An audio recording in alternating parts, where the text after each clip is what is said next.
Familia kadhaa katika kijiji cha Makeresha, Kikuyu, kaunti ya Kiambu zimelazimika kuhama makwao baada ya mafuriko kusababisha uharibifu mkubwa.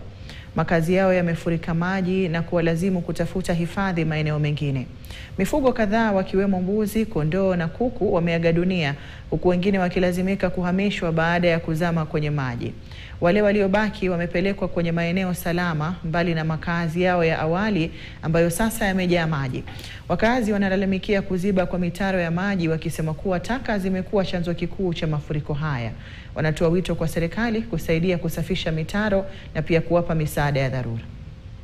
Mvua ilinyesha ikanipata kwa nyumba, kila kitu sasa ikabebwa. Sasa nataka usaidizi kutoka kwa gavana ama na serikali. Tutusaidiwe hii maji itolewe huku iende mahali inafaa. Na tumepatwa na hali ngumu kwa sababu ya maji ambayo yamesabaratisha wakazi wa eneo hili.